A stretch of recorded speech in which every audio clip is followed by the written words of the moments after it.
este, la culpa. ¿Qué es la culpa? ¿Alguien quiere decir algo de qué es la culpa? Cuando crees que tú eres responsable por un acto, ya sean de tus hijos, de tu esposo, de tu madre o de ti mismo. Algo, exacto. ¿Alguien más? Gracias, hermana Flor. Es un sentimiento, un mal sentimiento. Exacto, también un mal sentimiento. Alguien que quiera decir otra cosa acerca de lo que es la culpa. No, bueno, está bien. ¿Qué es la culpa? ¿Solo quien distingue entre el bien y el mal puede sentir culpa o todos podemos sentir culpa?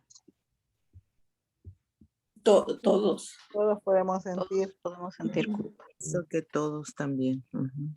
Gracias, todos. Pero Yuri, aunque unas tienen culpa, no tienen ni siquiera remordimiento. Ándele, para allá vamos, se adelantó la hermana Dora. Así es, el remordimiento, la conciencia. La culpa es un mecanismo, yo creo que la definición es un mecanismo en el que a partir de un acto u omisión realizamos un juicio moral de nuestra conducta, incluso de nuestros propios pensamientos, y dictaminamos que hemos cometido un error y deberíamos tener un castigo. Eso es lo que prácticamente uno piensa, ¿verdad? La culpa se vincula con la responsabilidad, como decía la hermana Flor hace un momento, y la responsabilidad tiene un sentido, en el sentido profundo, tiene que haber algo realmente muy profundo que te ayude a salir de esa culpa. Estamos hablando de la culpa. ¿Qué es la culpa? ¿La culpa y la vergüenza serán lo mismo? ¿La culpa y la vergüenza son lo mismo? No. No, no son lo mismo. Ujú. ¿Y qué cercanas están entre cuál es la línea que divide entre la culpa y la vergüenza? A lo mejor lo hemos pensado antes, ¿verdad? O a lo mejor no lo sé. Pero yo no me había puesto a meditar en esa relación entre culpa y vergüenza hasta que lo leí. Entonces, si están vinculadas o no va a depender de cualquier persona, de la conciencia de la persona, de la capacidad moral que pueda tener la persona. Entonces, mencionando en la Biblia hay muchos personajes que tuvieron culpa, que sintieron culpa, pero no todos se arrepintieron. Hubieron quienes se quedaron con la culpa. Y ya, por ejemplo, David reconoció que sus malas acciones afectaban su relación con los demás y con Dios. Entonces necesitaba la restauración que viene con el perdón de Dios y sabemos que la recibió.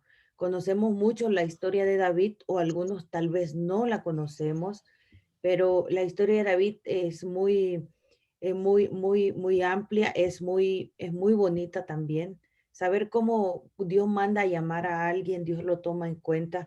Y David no era la persona que tenía, la persona más perfecta del mundo, tenía muchos defectos, pero aún así Dios lo toma en cuenta.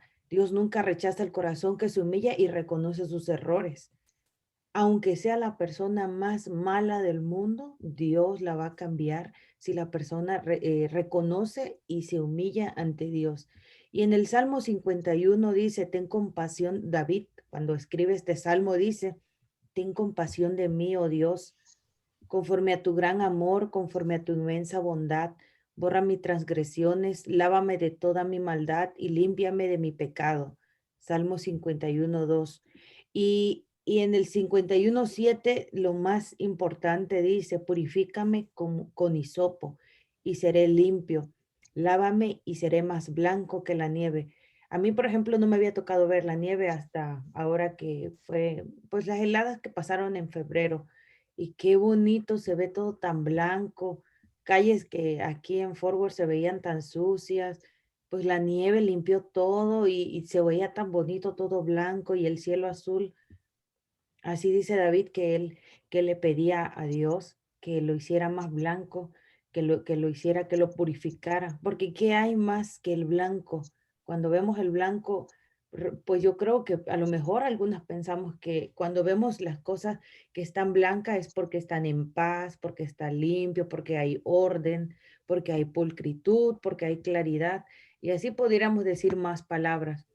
Pero David le decía a Dios que quería ser limpio como la nieve. Se estaba refiriendo a su, bueno, una de varias definiciones, se estaba refiriendo a su corazón, a su pensamiento, que él ya no quería tener pensamientos malos, ya no quería sufrir, quería ser limpio.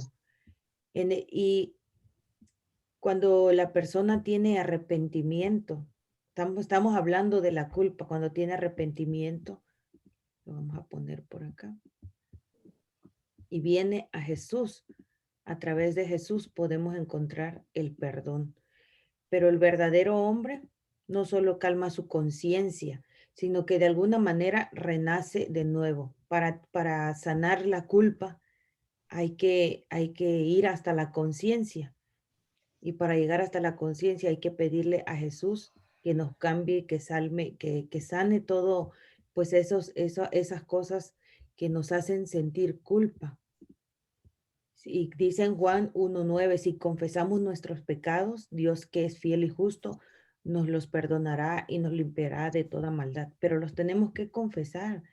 Pero si hemos agredido, tenemos que pedir, pedir el perdón, porque no nada más se trata de, pues de ya sanar en la mente y ya decir, pues ya no siento la culpa, pero hay que ir a buscar ¿cómo se dice? A quien se le hizo el daño y no esperar que los demás vengan hacia nosotros.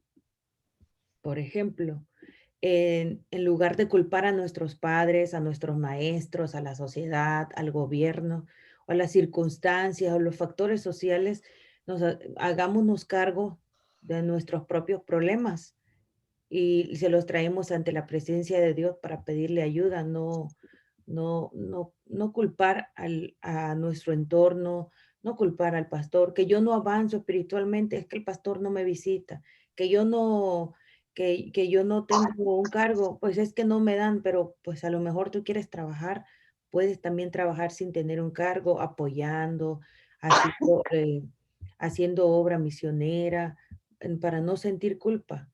Que mi mamá no me habla, pues háblale tú, que tu vecino no te habla, pues háblale tú, no sientas esa culpa o esa responsabilidad de que todos te tienen que hablar y que todos te tienen que pedir perdón. Nosotros tenemos que, tenemos que buscar la forma. La verdadera sanación proviene de hacernos cargo de nuestros propios problemas, no de culpar a otros por ellos. Pero ¿cómo podemos sobreponernos a nuestra tendencia de culpar a los demás? El culpar a otro por nuestros problemas es una reacción natural, pero inmadura.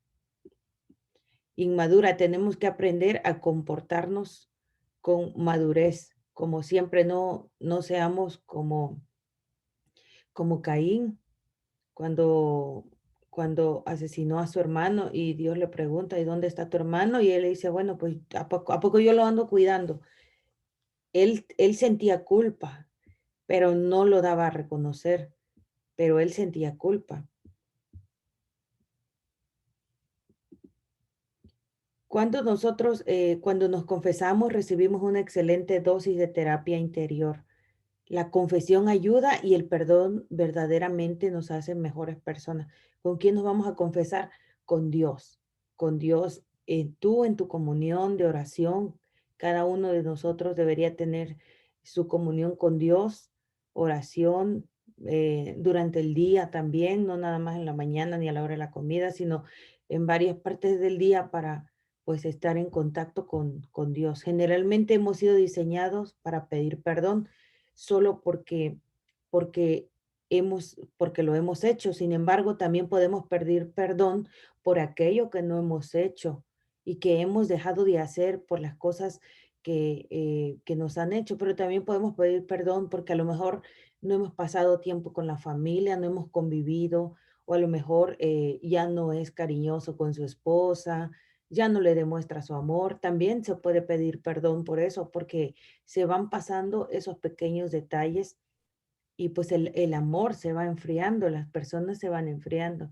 También se puede perder perdón, porque hay personas que sienten culpa, pero esperan que los demás vengan a pedirle perdón y no, a lo mejor porque no ha pasado tiempo con sus hijos o porque no ha platicado con sus hijos y sus hijos si están haciendo algo malo, este, pues recordemos que los hijos están creciendo y a lo mejor hay que pedirles perdón si usted siente alguna culpa de por algún comportamiento que está teniendo algún hijo, algún esposo o uno mismo, pues se tiene uno que pedir perdón, decir, sentar y platicar.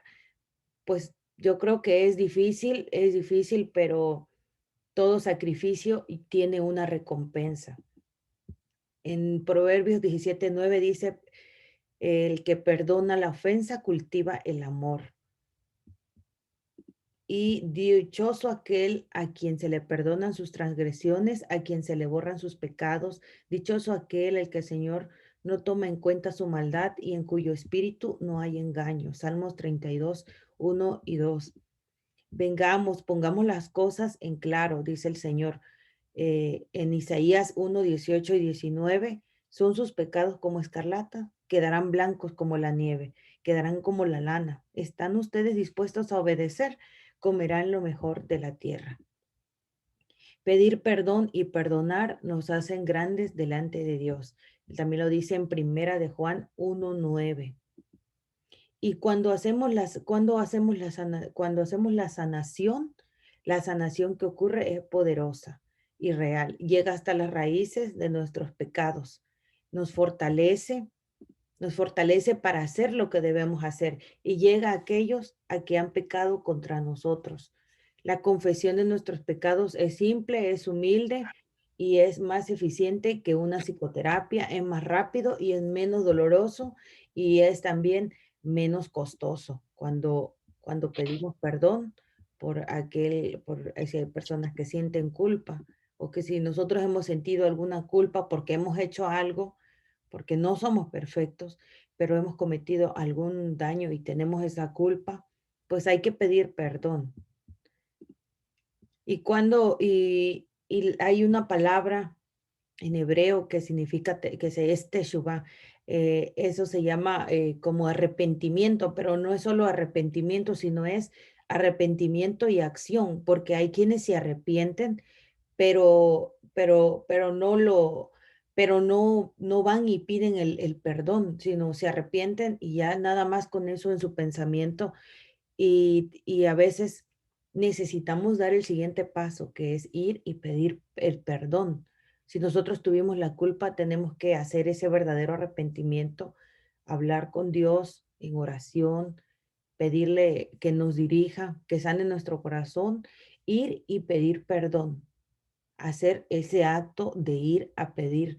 ¿Para qué? Para reparar el daño que hemos hecho, porque cuando cuando se daña, cuando se hace un mal acto, a veces lo hacemos sin querer, tenemos que pedir perdón, porque por ese tipo de cosas, de que por muy chiquito que sea, que nosotros decimos, ay, pero por eso se enojó, pues no sabemos la condición espiritual de la otra persona, la madurez y la condición emocional, y eso puede hacer que se salgan de los caminos de Dios, y nosotros no queremos ser piedra de tropiezo para nadie.